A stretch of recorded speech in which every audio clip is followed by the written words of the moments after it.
A Soso Produções convida você a se tornar um patrocinador. Semeie no nosso ministério. Com a sua oferta poderemos produzir muito mais vídeos. Este é um ministério independente e, por isso, precisa da sua participação. Inscreva-se no canal e compartilhe os vídeos. Seja um multiplicador desta visão.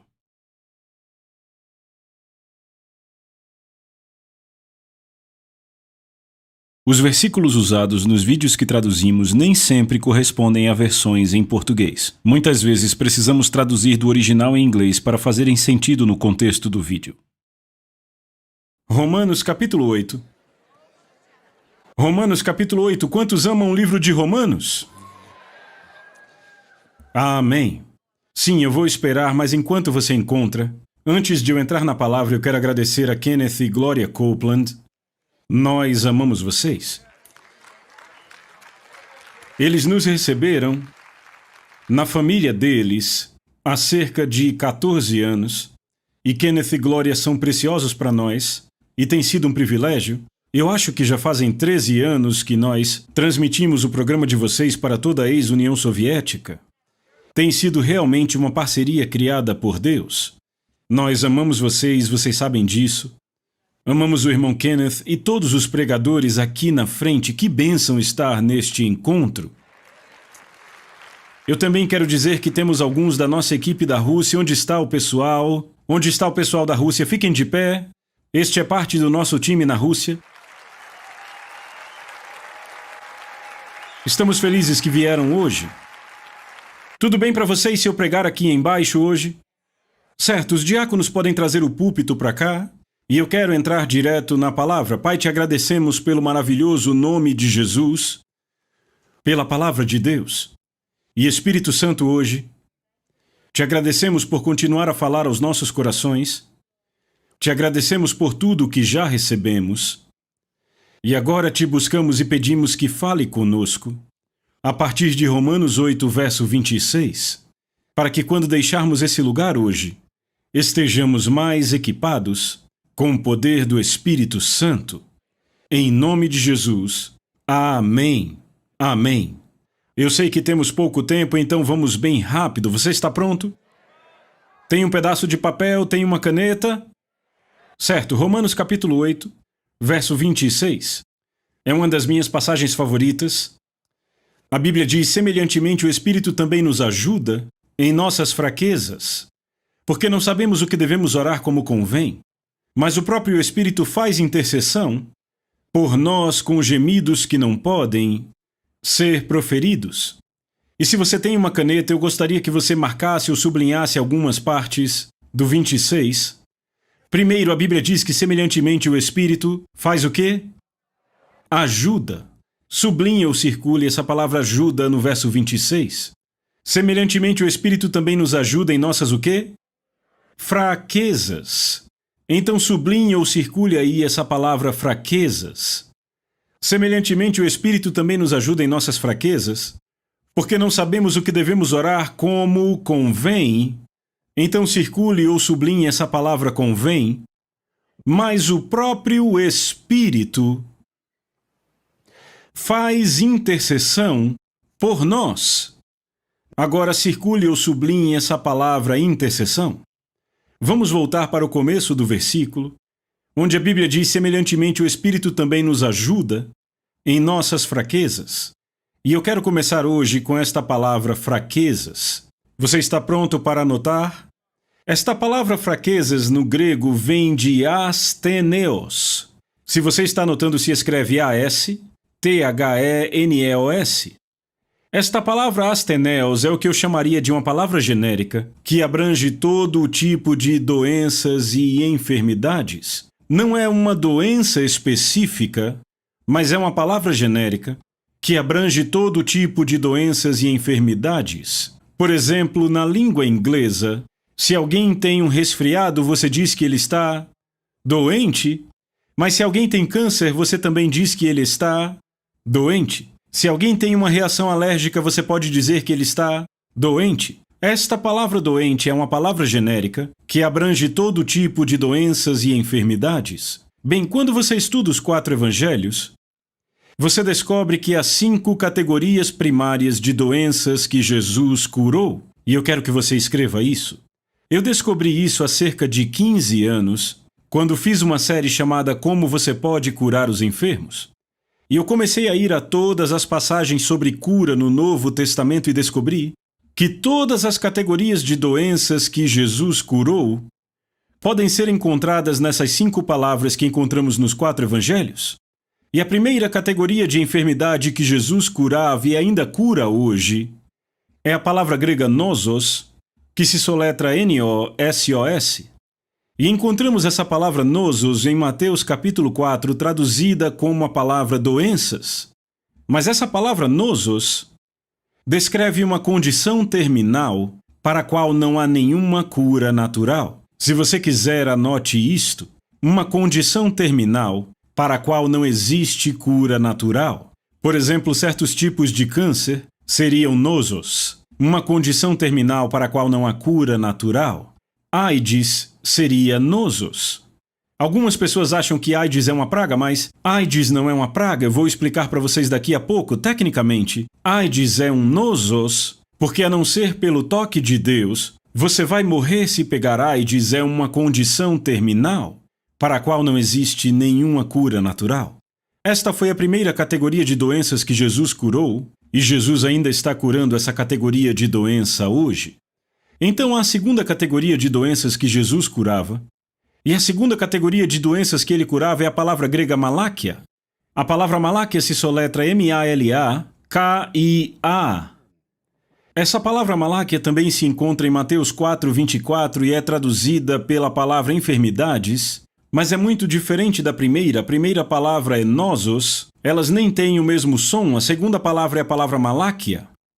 Esta palavra maláquia descreve uma doença que afeta os músculos, os nervos. Você pode viver com esta doença, mas se você tem uma maláquia, você está incapacitado, você não consegue mais funcionar. Você pode viver, mas não consegue se levantar e andar por aí.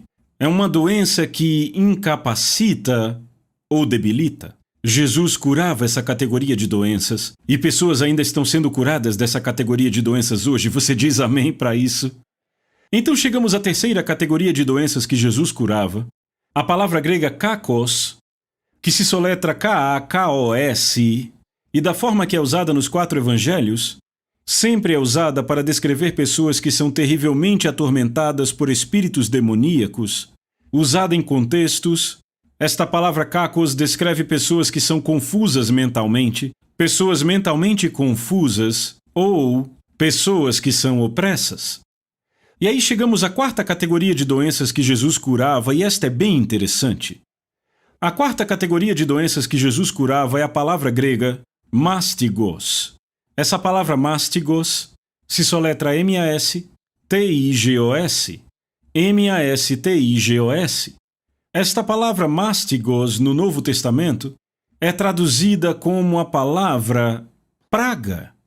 Por exemplo, em Marcos capítulo 5, a Bíblia fala da mulher do fluxo de sangue, e lembra que ela tinha um fluxo de sangue há quanto tempo? 12 anos. E a Bíblia diz que ela não melhorava, ao invés disso ela piorava. E a Bíblia diz que quando ela tocou Jesus e virtude fluiu do corpo dele, naquele momento ela foi curada do seu flagelo, praga. No grego diz que ela foi curada de mastigos. Agora, de onde é que esta palavra vem e o que ela significa? Esta palavra mastigos, traduzida como praga ou flagelo, era uma palavra antiga usada para descrever a tortura romana. Tortura romana. Os romanos traziam a vítima e a amarravam a um poste, e o torturador vinha com o seu chicote e começava a acertar a vítima, e acertava a vítima e chicoteava a vítima, levando ela quase ao ponto de morrer, e então parava. A vítima então era levada de volta à sua cela e depois de um tempo ela estava quase recuperada, e logo agora que ela começava a se sentir bem de novo, eles a traziam de volta para o poste onde mastigos, de novo, começavam a acertar ela, a chicoteá-la, e acertá-la, e acertá-la. E então a levavam de volta para a prisão onde ela se recuperava, E quando ela começava a ficar normal de novo, eles a arrastavam e a levavam para o poste outra vez, onde, de novo, chicoteavam ela e acertavam ela. Esta é a palavra grega mástigos, traduzida como praga ou flagelo no Novo Testamento, e isso nos diz que um flagelo é uma doença recorrente. É uma doença que te acerta, te aflige e te aflige de novo. Finalmente você acha que está curado, que se foi e bam! Lá vem ela de novo. Um exemplo de flagelo seria pressão alta. Uma coisa que fica voltando. Um exemplo de praga seria uma enxaqueca. Alguém aqui já teve pé de atleta? Finalmente você tratou daquilo, orou sobre aquilo, achou que tinha ido embora e bam!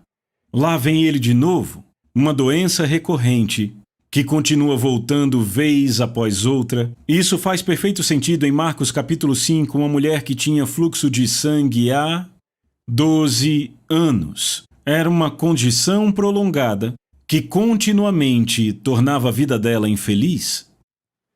E então chegamos à quinta categoria de doenças que Jesus curava. E também é muito interessante. É a palavra grega rostos, A-R-R-O-U-S-T-O-S. Esta palavra rostos descreve uma pessoa que é tão doente que ela está entre a morte e a vida. Diríamos que ela está numa condição tão crítica que de fato traz a ideia de uma pessoa que está em estado de coma. Repitam, estado de coma. Este é o sentido exato que é usado em Marcos capítulo 16, quando Jesus disse que os crentes imporiam as mãos sobre os enfermos e os enfermos ficariam curados. Esta é a palavra grega rostos. Jesus estava demonstrando como nossa autoridade é grande nele. Ele estava dizendo: vocês imporão as mãos sobre pessoas que estão em coma e até mesmo estas se recuperarão. Eu nunca vou esquecer, nos primeiros anos, quando nos mudamos para a União Soviética, Denise e eu estávamos nos Estados Unidos e recebemos uma ligação do nosso motorista. E ele tinha levado sua filhinha para tomar banho de rio com uma prima. E quando ele se virou para falar com outra pessoa, ele não percebeu, mas as duas garotinhas tinham caído num buraco naquele rio quando ele se virou para conversar. E as duas se foram. De repente, todo o povo começou a pular no rio e mergulhar para tentar encontrar as garotas. 8 minutos depois, tiraram os corpos delas da água. Mas aconteceu que havia um médico nadando ali naquele dia. E ele começou a bater no peito delas, a fazer ressuscitação para que voltassem a respirar de novo. A ambulância veio e levaram correndo as garotas para o hospital. E o médico disse que não havia esperança para as garotas. Elas estavam com morte cerebral, só estavam conseguindo respirar por causa das máquinas. E ele ligou para mim e Denise aqui nos Estados Unidos e disse: o que eu faço? Eu disse: no que você crê? Ele disse: eu estou crendo que as minhas garotinhas vão respirar, vão ficar normais. Eu disse: então vamos pegar junto com você em fé. Bem, o irmão dele era ateu, mas a esposa do irmão acreditava em bruxaria. Então ela foi numa vila e contactou a bruxa daquele local. Muita gente não sabe, mas a ex-União Soviética estava cheia de bruxaria. Então ela foi numa vila e contratou uma feiticeira. A feiticeira ia no hospital e passava as suas mãos naquele corpo pequenino que estava respirando por aparelhos e falava palavras mágicas e feitiços sobre aquele corpo. E na mesma sala, do outro lado da sala, havia crentes impondo as mãos sobre outra garotinha e falando vida sobre o corpo dela. Que imagem naquela sala! Metade da sala, crentes. Na outra metade da sala, uma feiticeira, tentando usar poderes mágicos naquele corpo. E à medida que o tempo passou, a garotinha que estava sendo tratada pela bruxa, o corpo dela começou a escurecer, as suas extremidades ficando pretas, seus dedos começaram a atrofiar e, embora ela estivesse ligada em aparelhos, ela estava morrendo naquela cama. E quando ela foi levada ao funeral para ser enterrada, a sua priminha da outra cama estava perfeita, como uma garotinha que só estava dormindo. E todo dia, os crentes iam lá e impunham as mãos sobre ela, de acordo com Marcos capítulo 16, verso 18. Imporão as mãos sobre os enfermos. No grego, literalmente diz os que estão em coma, em estado crítico, e eles se recuperarão. E é interessante que a Bíblia não diz que eles imediatamente vão sair da cama, mas eles irão se recuperar. É um poder de recuperação. E um dia, aquela garotinha simplesmente se levantou na cama e perguntou se tinha algo para comer. E imediatamente voltou para a escola e naquele ano ela teve as melhores notas dentre todos os alunos da sua turma. Ela foi curada por crentes que simplesmente impuseram mãos sobre ela, de acordo com Marcos 16, 18. Amigos, nós realmente temos autoridade em Jesus. Então essas são as 5 categorias de doenças que Jesus curava. Número 1, nosos. Uma condição terminal para a qual não há cura natural. Número 2, maláquia. Uma doença debilitante ou paralisadora. Número 3, kakos. Essa palavra kakos, uma pessoa mentalmente confusa ou uma pessoa opressa. Número 4, mástigos. Uma pessoa que tem uma doença que a faz sofrer de novo, e de novo, e de novo, e de novo. E número 5, arrostos. Uma pessoa que está tão criticamente doente que podemos dizer que ela está em estado de coma. E você diz, irmão Rick, o que todas essas palavras têm a ver com Romanos capítulo 8, verso 26? Bem, lembra da palavra fraquezas?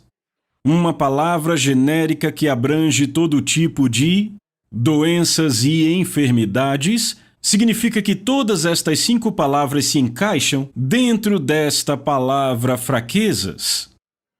Então, quando você vê a palavra fraquezas, vê nosos, uma condição terminal para a qual não há cura natural. Dentro desta palavra fraquezas, você vê a palavra maláquia, alguém que tem uma doença debilitante ou paralisante. Dentro da palavra fraquezas, a palavra kakos, alguém que está mentalmente confuso. Dentro da palavra fraquezas temos mástigos, algo que te faz sofrer vez após outra. E número 5, dentro da palavra fraquezas, a palavra rostos, alguém que está em estado de coma. Agora, se você olhar para o versículo inteiro, o versículo está descrevendo o que nós somos sem o auxílio do Espírito Santo. Se nós não temos o auxílio do Espírito Santo, somos um caso terminal. Já ouviu falar que alguém é um caso terminal? Se não temos o auxílio do Espírito Santo, estamos com maláquia, espiritualmente debilitados e paralisados. Não conseguimos ir do ponto A ao ponto B sem o Espírito Santo. Se não temos o Espírito Santo, estamos com cacos, estamos confusos. Se não temos o auxílio do Espírito Santo, mástigos, nossos problemas ficam voltando vez após vez, após vez, após vez. E se não temos o auxílio do Espírito Santo, estamos em estado de coma. Agora, será que isso estabelece por que precisamos do auxílio do Espírito Santo? Agora, o que é esta ajuda? Esta palavra ajuda é a palavra grega sunanti lambanomai. Agora, se ela soa longa, você tem que vê-la escrita num papel. De fato, ela é composta por 3 palavras.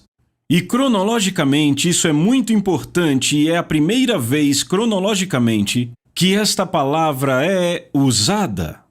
Nunca tinha sido usada em nenhuma outra peça de literatura secular. É a primeira vez que ela está sendo usada. O que significa que quando este versículo foi escrito e o Espírito Santo estava procurando uma palavra para descrever sua ajuda, ele não conseguiu encontrar uma só palavra em todo o vocabulário grego boa o suficiente. Então o Espírito Santo decidiu que ele criaria uma palavra nova para descrever a ajuda dele ao crente. Ele começou a procurar uma palavra. E primeiro ele encontrou a palavra sun, que se soletra S-U-N. Esta palavra sun é o que eu chamo de uma palavra de parceria e cooperação. Ela também descreve o que você faz em parceria com outra pessoa. ela nunca descreve o que alguém faz por você. Por exemplo, em 2 Coríntios 6, verso 1, a Bíblia diz que somos colaboradores juntamente com Deus. O prefixo co corresponde à palavra sum. Ela sempre te conecta com outra pessoa. Isso é muito importante nesse versículo. Nos diz que esse versículo não é sobre o que o Espírito Santo faz independentemente por nós. Esta é uma ajuda que experimentamos quando estamos cooperando com o Espírito Santo. Então, número 1, parceria e cooperação, a palavra grega sum. A palavra do meio é a palavra anti, soletra-se A-N-T-I. Esta palavra anti, se eu perguntasse a vocês o que significa, o que a maioria diria? Contra, e qual seria o exemplo mais famoso com o anti? O anticristo significa ser contra. Mas se estudarmos a sua forma primitiva, não é só sobre alguém que está posicionado contra. Esta palavra anti descreve uma pessoa que é uma ameaça para a sociedade, que é tão perigosa, que é socialmente contra tudo. E de fato essa palavra anti carrega a ideia de perigo, risco, alguém que é perigoso para outras pessoas. Se você não põe essa pessoa atrás das grades ou numa camisa de força, ela provavelmente vai machucar alguém. Esta é a palavra anti. E aí chegamos na terceira palavra, a palavra lambano. A palavra lambano, L-A-M-B-A-N-O, significa eu pego ou eu recebo. Mas entenda, é uma palavra muito forte, é quase uma palavra violenta. Não é de forma suave pegar algo. É agarrar alguma coisa, tomar posse e puxá-la para si. Um exemplo seria uma mulher andando no parque no meio da noite e um ladrão vem até ela e o ladrão diz, me dê sua bolsa. Ela diz, eu não vou te dar, esta bolsa ela me pertence. E o ladrão diz, muito bem, se você não me der, eu vou tirá-la de você. Esta é a palavra lambano. Então agora temos essas três palavras, a palavra sum, parceria e cooperação, a palavra anti, que descreve uma atitude muito hostil, e aí você tem a palavra lambano, que significa tomar posse ou agarrar alguma coisa à força. E se você está anotando, anote isso, esta palavra sum descreve o que eu chamo de a posição do Espírito Santo. A posição do Espírito Santo, ele está em parceria conosco. A palavra anti descreve a atitude do Espírito Santo. Ele está extremamente chateado com algo, furioso. De fato, ele está com tanta raiva, tão irado, que ele está pronto para realizar algum tipo de ação. E quando você chega à terceira palavra, lambano, aí percebemos o desejo do Espírito Santo. Ele está tão irritado com algo que agora, lambano, ele está pronto para agarrar aquela coisa e tomá-la para si. E quando colocamos essas três palavras juntas, sum, anti, lambano, é traduzida na King James e em outras versões como uma pequena palavra, ajuda. Agora, quando você põe tudo isso junto, deixa eu demonstrar para você o que isso significa. Digamos que tem um irmão que acorda e durante a noite um problema se desenvolveu na vida dele. É um problema grande. E ele se levanta de manhã e vê esse enorme monte na vida dele. E o irmão diz, quase se achando, diabo, você obviamente não sabe com quem está se metendo. Eu sou um homem da fé. Eu fiz a escola bíblica, escutei várias pregações. Eu vou falar com este monte e este monte vai ter que se retirar. Então ele reúne toda a sua fé e ele fala com o monte e diz, monte, retire-se. E ele abre os seus olhos e o monte continua lá. Então outra vez ele diz, monte, retire-se. E ele olha e o monte continua lá. Então, rapidamente, ele começa a revisar todos os ensinos que recebeu durante todos aqueles anos e finalmente se lembra do ensino 5 passos para remover montanhas. E ele revisa todos os pontos. Você tem que falar com a montanha. Você tem que amarrar aquela montanha. E agora ele está amarrando a montanha. E ele olha e aquilo ainda está ali. E ele diz, eu vou liberar essa coisa. E agora ele começa a liberar aquela coisa. E ainda continua ali. E ele pensa, meu Deus, o que eu estou esquecendo de fazer? Já sei.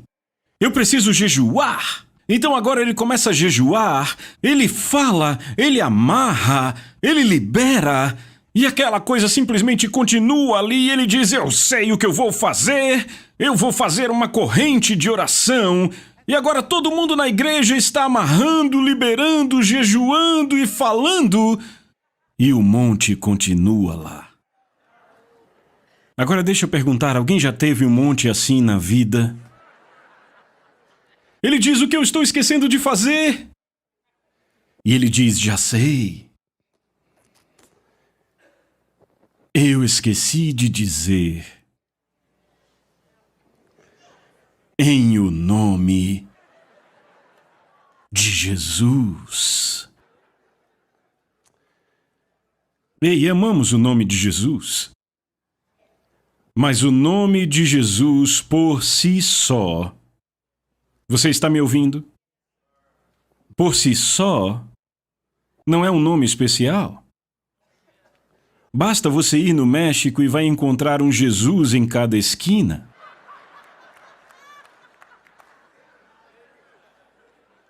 E se o nome de Jesus funcionasse automaticamente por si só, então toda vez que mamãe chamasse Jesus para casa para almoçar, toda a vizinhança cairia no poder de Deus. Jesus!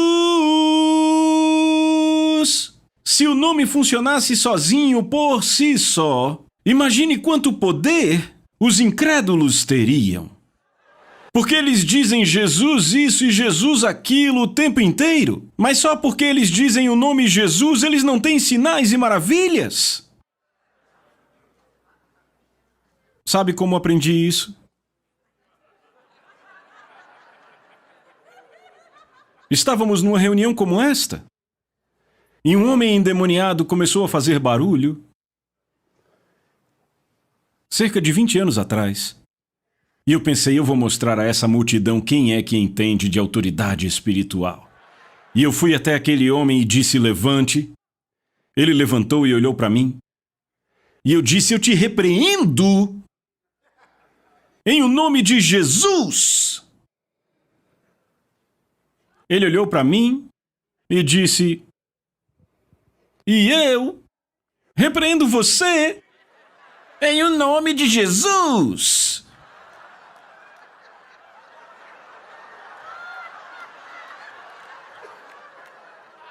A parte triste é que funcionou melhor em mim do que nele. Eu fiquei chocado porque ele usou o nome de Jesus.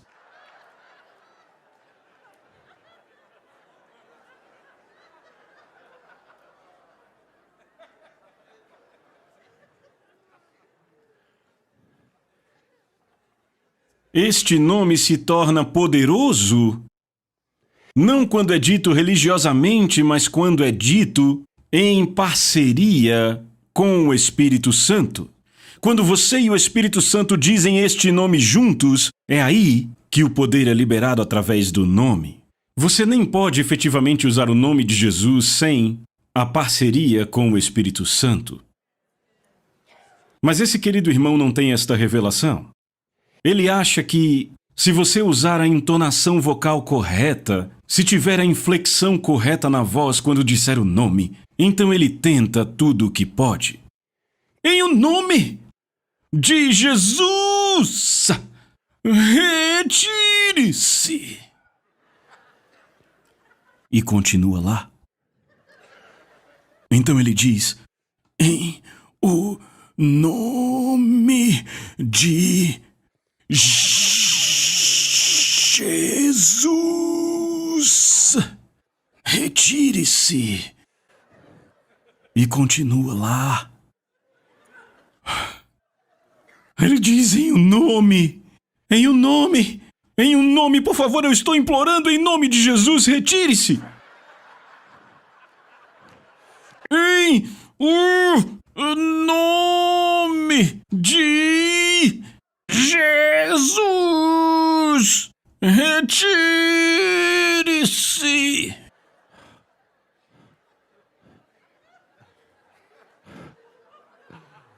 E a situação continua lá. Ele diz, eu falei com a montanha. A confissão que funciona.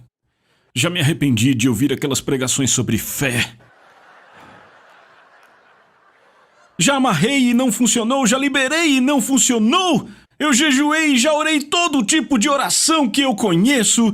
E o nome de Jesus claramente está quebrado, porque nada aconteceu com esse monte.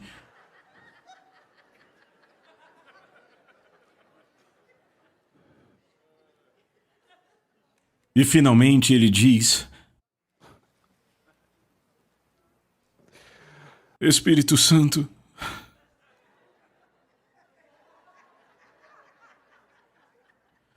tem alguma coisa que você pode fazer para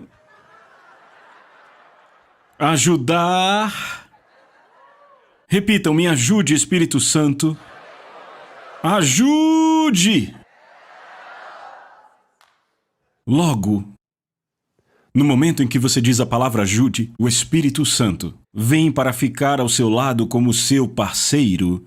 E agora você não está mais enfrentando aquele monte sozinho, mas logo é você e ele juntos. A atitude do Espírito contra aquele ataque é ele está irado, ele está no limite. E o desejo do Espírito Santo é pegar junto com você, agarrar aquela coisa e removê-la da sua vida. Você entende? Agora, quando eu era mais jovem... Eu ainda sou jovem, mas quando eu era mais jovem... eu queria ser tão usado por Deus. A primeira vez que eu vi o Kenneth e a Gloria eu tinha 14 anos. Eu fui para uma reunião em Sheridan que o irmão Reagan organizou. Bob Andian cuidava do som. Vicky Jamison cantando os louvores e o irmão Copeland vendendo todos aqueles discos naquela época. E eu fui curado de uma condição nos rins, em um daqueles encontros sobrenaturalmente curado pelo poder de Deus. E eu comecei a sonhar sobre ser usado por Deus. Naquele tempo havia muitas conferências do Evangelho Pleno, então eu ia a todas as conferências e em uma Catherine Kuhlman veio para a cidade e... Naquela época, se você morava em Tulsa, sempre havia um encontro para ir. Era um meio ambiente ótimo para um jovem de 14 anos desejoso das coisas de Deus. E eu comecei a sonhar. E eu dizia, Deus, você não faz acepção de pessoas. Se você usa Kenneth Hagin, você vai me usar. Se você usa Catherine Kuhlman, você vai me usar. Você não faz acepção de pessoas. E eu comecei a pensar. Bem, se eu fosse Deus, a quem eu daria o meu poder? E eu comecei a pensar nisso. Que Deus daria o seu poder a alguém que verdadeiramente amasse a sua palavra. Eu disse, é isso? Esta é a chave. Se eu memorizar o Novo Testamento e colocá-lo no meu coração, esta é a chave que vai destravar o poder de Deus na minha vida. Então eu comecei a memorizar o Novo Testamento. E em 2 meses, eu memorizei todo o Novo Testamento, exceto o livro de Atos, que era um livro histórico, e o livro de Apocalipse, que eu achava que ninguém ia entender mesmo. Mas além disso, eu memorizei todo o Novo Testamento em 2 meses. Eu era como uma Bíblia ambulante. Se tinha alguém pregando, eu podia dizer a partir de que versículo estava pregando, qual era a parte A B estava em mim. E de fato, nos finais de semana, minha família inventou um jogo. Coloque o Rick num canto, pegue o cronômetro e veja até onde ele vai, antes de errar um parágrafo, um ponto, uma vírgula. Mas eu não deixava passar nenhuma palavra. Foi a primeira vez que percebi que tinha uma boa memória. Eu era uma Bíblia ambulante, mas não havia liberação de poder. Então outra vez eu pensei, se eu fosse Deus, a quem eu daria o meu poder? E eu lembrei que no Velho Testamento, os profetas constantemente jejuavam enquanto buscavam a face de Deus. E eu disse, é isso, esta é a chave, eu vou jejuar. E jejum, após jejum, eu provarei a minha piedade a Deus. Eu realmente pensava que se eu jejuasse, eu ia forçar o braço de Deus e Deus seria obrigado a derramar seu poder sobre mim. E aí eu comecei a jejuar. E naquele ano, eu jejuei 40 dias, 3 vezes. E entre os jejuns mais longos, eu intercalava jejuns de 10 dias. E nestes jejuns, eu não comia nada, tudo que eu bebia era água e café. E eu te digo, quando você passa 40 dias sem comer, só bebendo café, pode ter revelações selvagens.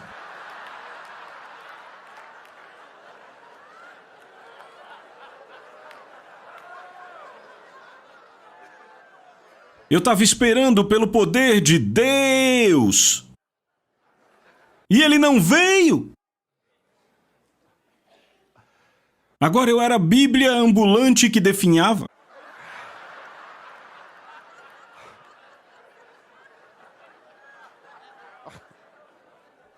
Meus pais preocupados comigo, meus amigos preocupados comigo, eu não comia, eu estava com fome, era do poder de Deus. E foi aí que eu li esse versículo e vi o que ele realmente diz.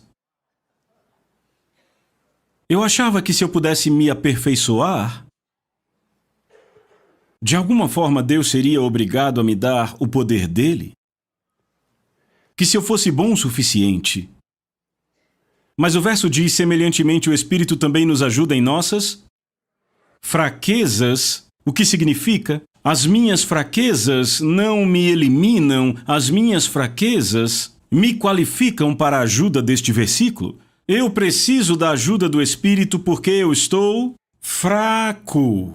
Sem a ajuda do Espírito eu sou um caso terminal. Sem a ajuda do Espírito somos aleijados espirituais. Se não temos a ajuda do Espírito, somos confusos. Nossos problemas nos acertam, e se não temos a ajuda do Espírito, estamos em estado de coma. Nossas fraquezas nos qualificam. E agora, de repente, todos aqui estão qualificados para a ajuda do Espírito Santo. Em 1 Coríntios 1, a Bíblia diz que Deus chama 3 categorias de pessoas. A Bíblia fala dos humildes. Esta palavra descreve pessoas que são tão feias que não são publicamente apresentáveis. É isso mesmo que significa. A segunda categoria, a palavra grega descreve rejeitados sociais. Ei, olhe nossas igrejas. E 1 Coríntios 1 diz que Deus chamou os loucos. No grego, a palavra louco é a palavra morono.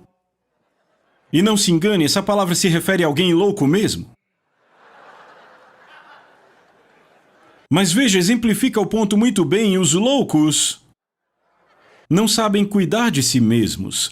Loucos não amarram seus sapatos. Loucos dependem totalmente de pessoas para guiá-los e para levá-los. Todos nos qualificamos para a ajuda do Espírito Santo. De acordo com 1 Coríntios 1, quando você foi salvo, quando Deus te encontrou, ou você era tão feio que não era publicamente apresentável. Número 2, você era um rejeitado social, ou número 3, você era um louco, e alguns de vocês eram todos os 3. Por isso você se qualifica para ajuda. Repitam: ajude-me, Espírito Santo. Para mostrar como precisamos de ajuda, veja a próxima parte do versículo. Porque não sabemos. O grego diz literalmente: não temos o know-how.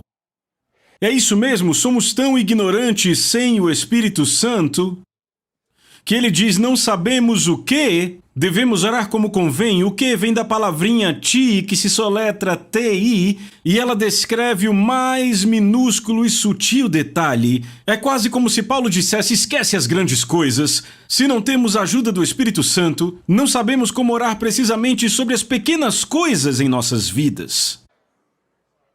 Nós temos que ter a ajuda do Espírito Santo. Agora, tem gente que diz: não, mas peraí.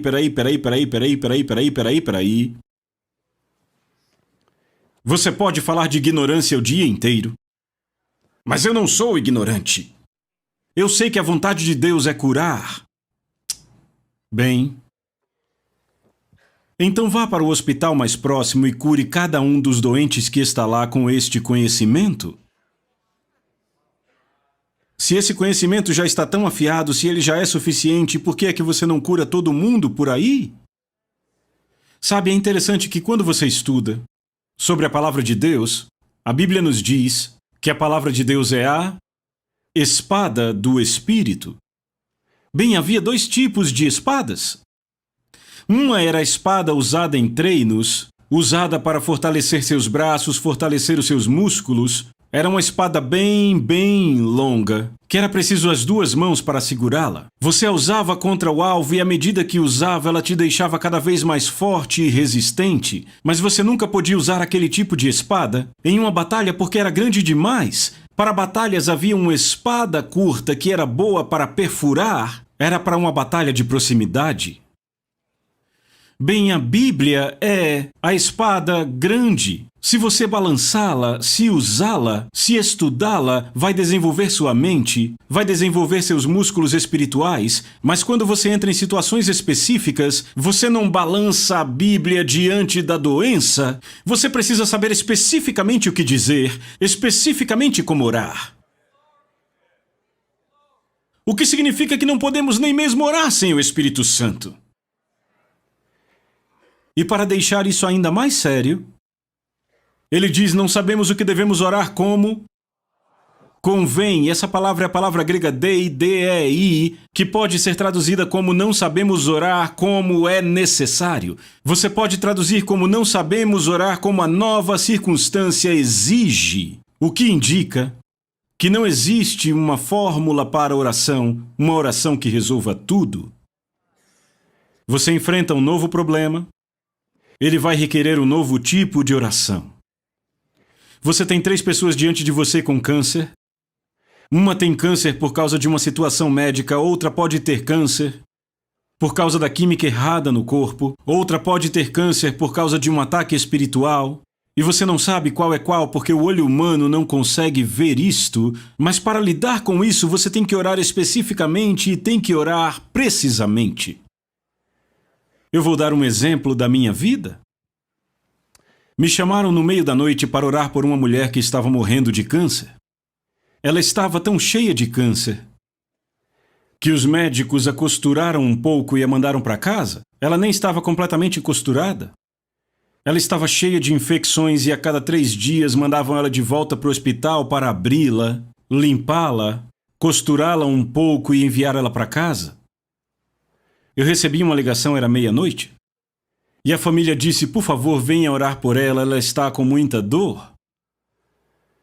Então eu entrei no carro, dirigi até a casa, e quando eu cheguei na casa dela, a sala de estar estava cheia de pastores de outras igrejas, e todos lendo seus versículos sobre cura, todos orando,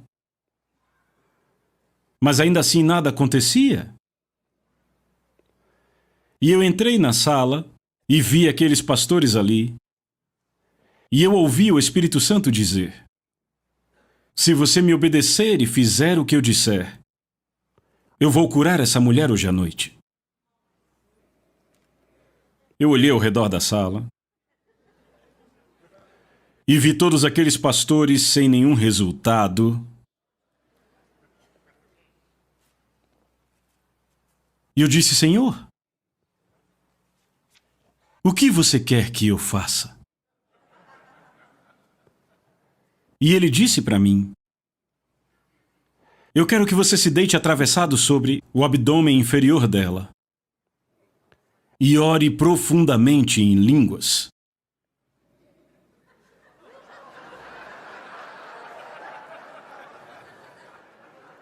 A primeira coisa que eu pensei foi: o estômago dela não está totalmente costurado e ela está com infecção. Aquilo era tão nojento para mim. Eu imaginei aquilo espirrando.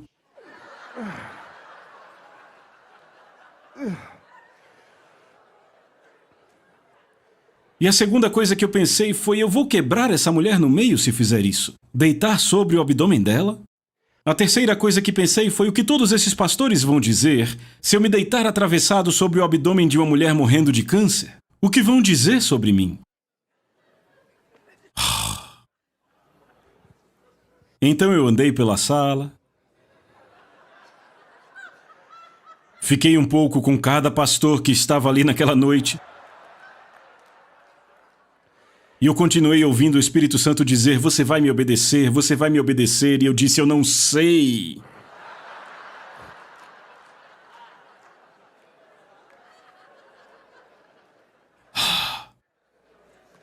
Finalmente eu disse: eu quero toda a cabeça curvada, todo o olho fechado. Ninguém olhando.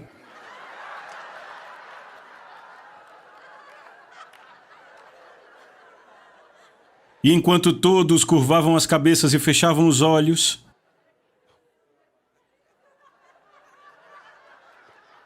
eu fui me abaixando. Meu peito, meu abdômen, ali por cima dela. E eu comecei a orar em línguas. Alto! Não porque mais alto é mais poderoso, mas porque eu estava tentando calar o que a minha cabeça estava me dizendo. E a minha cabeça dizia: esses pregadores vão abrir os olhos e ver o seu traseiro na cara deles. Vão perguntar: pelo amor de Deus, o que está fazendo com essa mulher?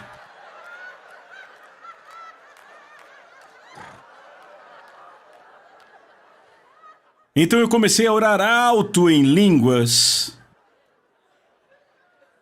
E quando eu quis levantar, eu pensei: quer saber? Agora é tarde demais, eles já viram tudo. Então eu comecei a ir mais forte orando no Espírito e, de repente, eu percebi algo saindo de mim e entrando nela. E de repente ela gritou. Ela disse: "Oh!"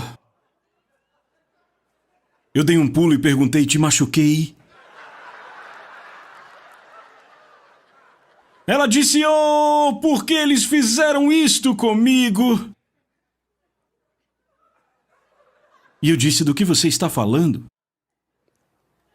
Ela disse: "Oh, quando eu era uma criança." Eu disse: "Do que você está falando?" E mágoa, dor, tudo isso começou a ser derramado do espírito dela. Quando ela era criança, o pai dela morreu. Ela entendeu como ele a tivesse deixado.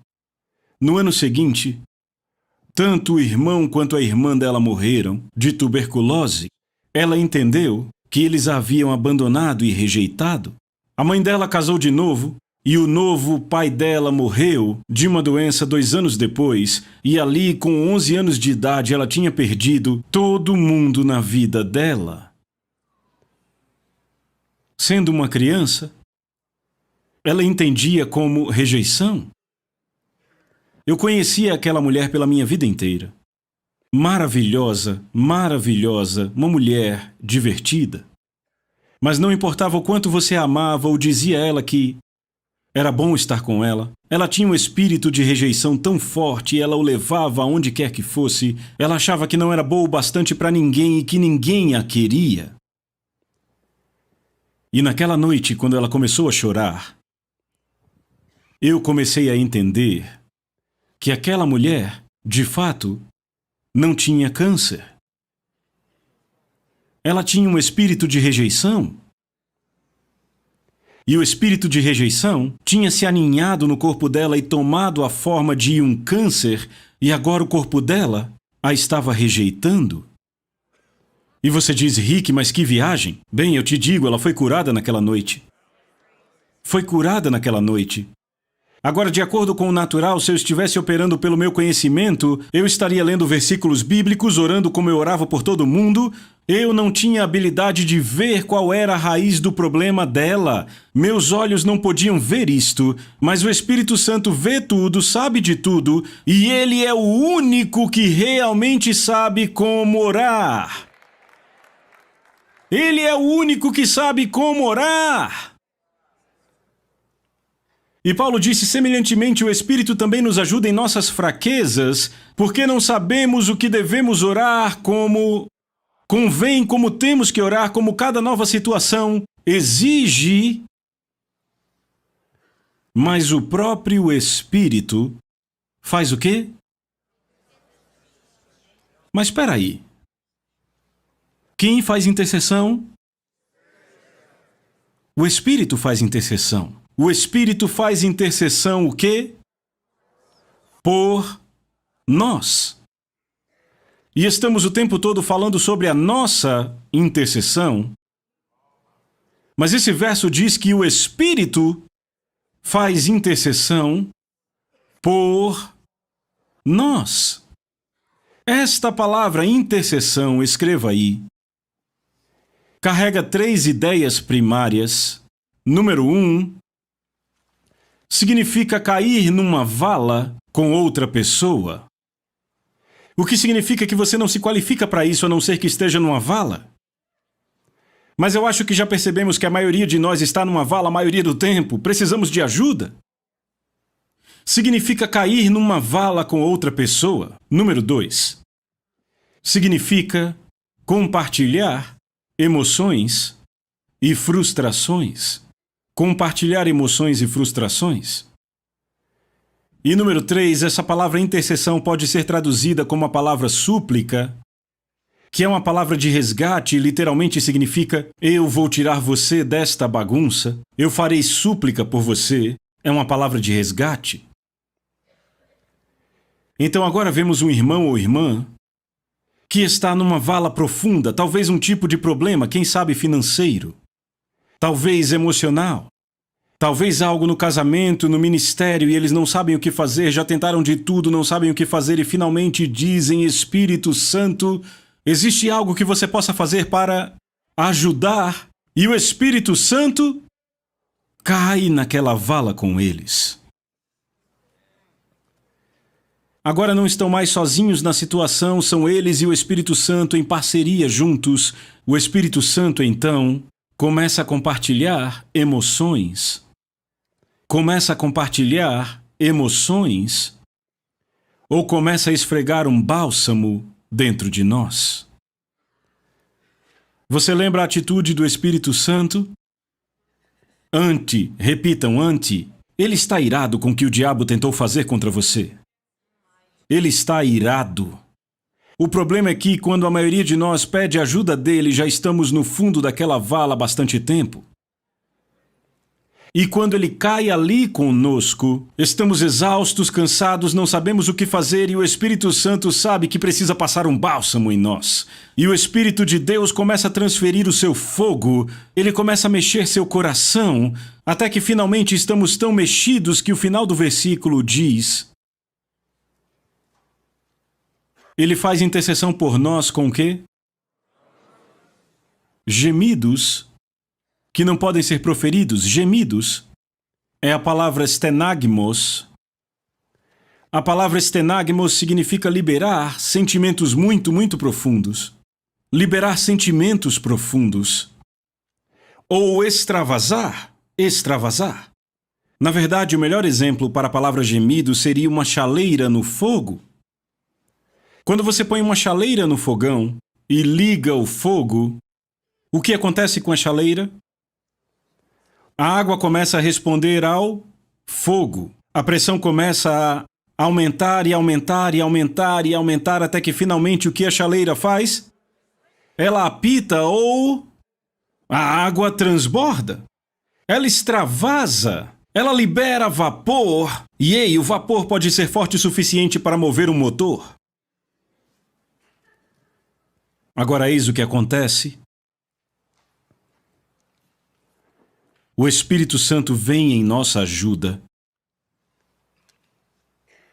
Nos encontra numa situação difícil. Você já se sentiu como se estivesse no fundo do poço? Ele começa a esfregar um bálsamo em nós, transferindo aquele fogo que precisamos para sair daquela situação. E alguém pode dizer, não, peraí. Eu clamei pela ajuda do Espírito Santo e eu não senti nenhum poder, não senti nenhum fogo, simplesmente não senti nada. Bem, quer saber? A velocidade que a água responde depende de como a água está fria quando começa.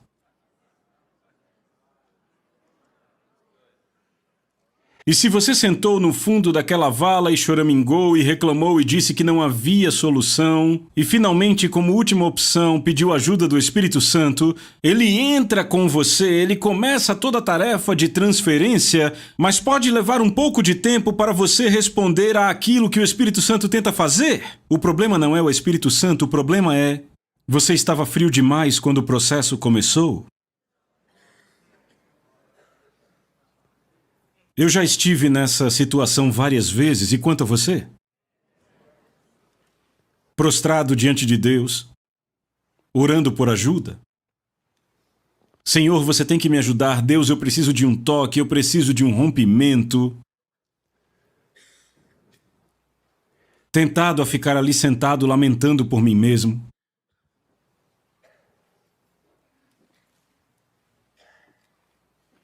Espírito Santo, você pode me ajudar de alguma forma?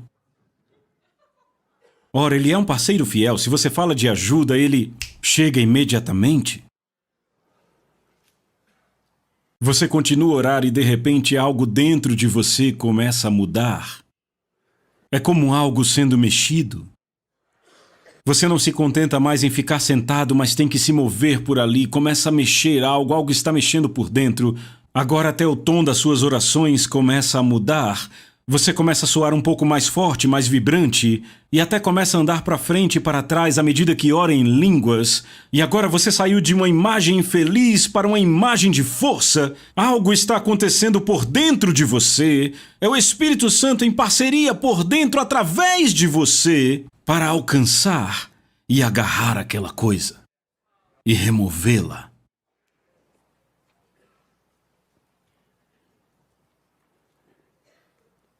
Vários anos atrás, cerca de 15 anos atrás, quando começamos nosso ministério de televisão na antiga União Soviética, eu decidi que eu queria começar a transmitir em países muçulmanos. E eu queria entrar na televisão no Azerbaijão.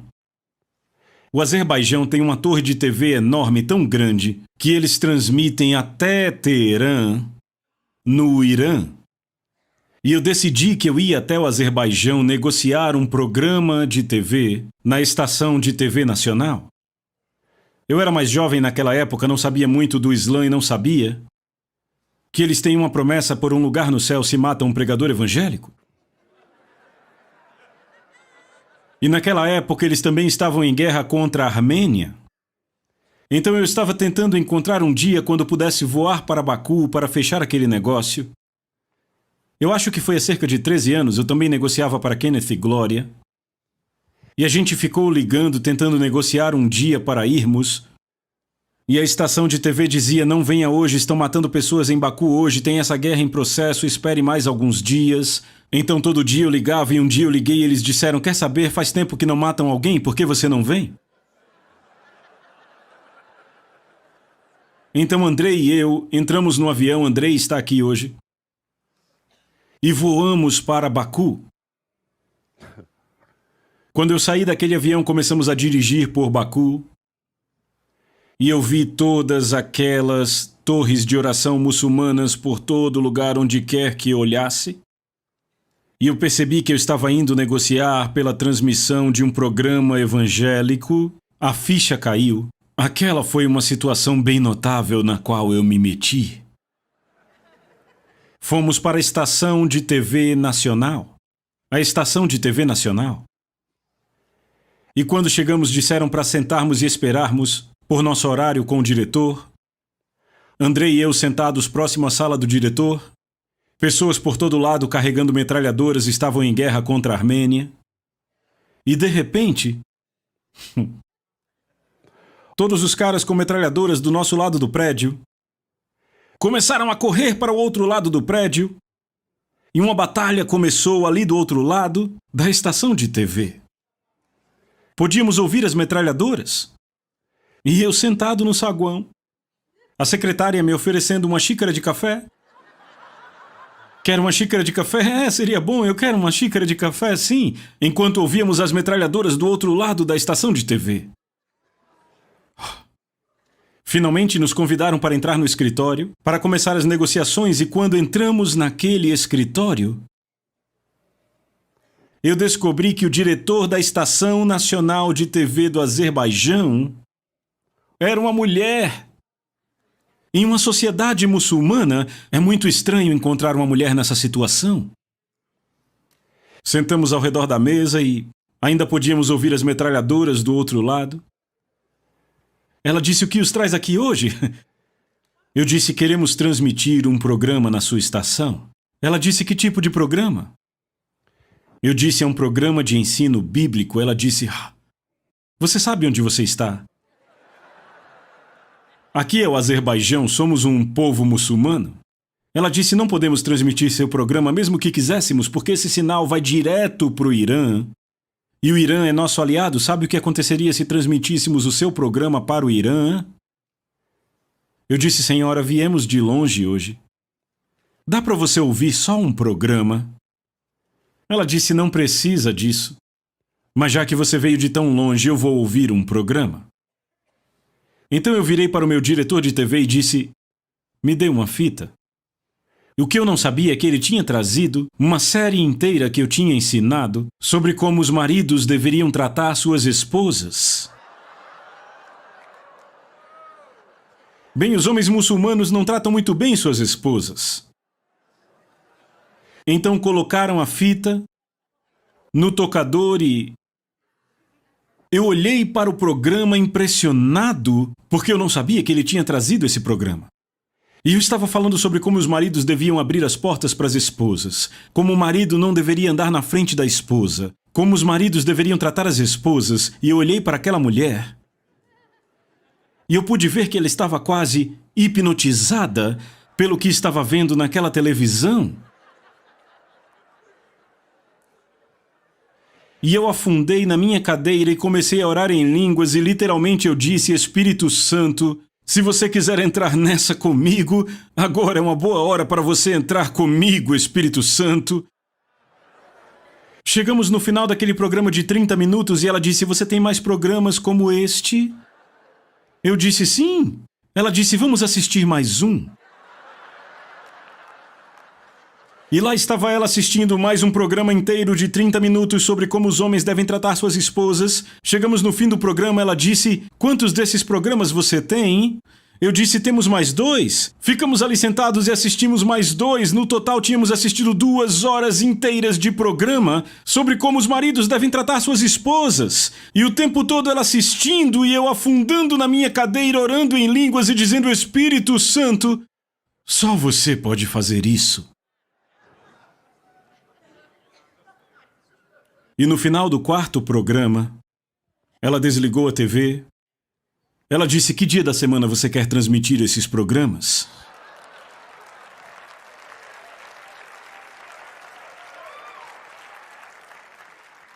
O Espírito Santo é a chave. Quer seja para comprar um prédio, ou para entender o tempo sobrenatural, ou quer seja para andar em fé. Não importa o que seja, amigos, se tentarmos fazer essa coisa voar por nós mesmos, adivinhem, Nós não iremos muito longe, mas quando temos uma dependência do Espírito, como a Billy Breen pregou ontem à noite, então o Espírito Santo vem. E aí não sou mais eu enfrentando minha situação, nem você enfrentando a sua, mas é você e o Espírito Santo. Repitam comigo. Me ajude, Espírito Santo. Vamos ficar de pé, levante suas mãos para o céu e diga: me ajude, me ajude, me ajude, Espírito Santo. Entre comigo, Espírito Santo. Entre comigo, Espírito Santo.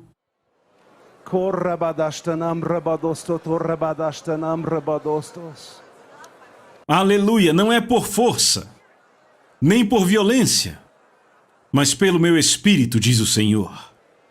Obrigado, Deus querido. Aleluia.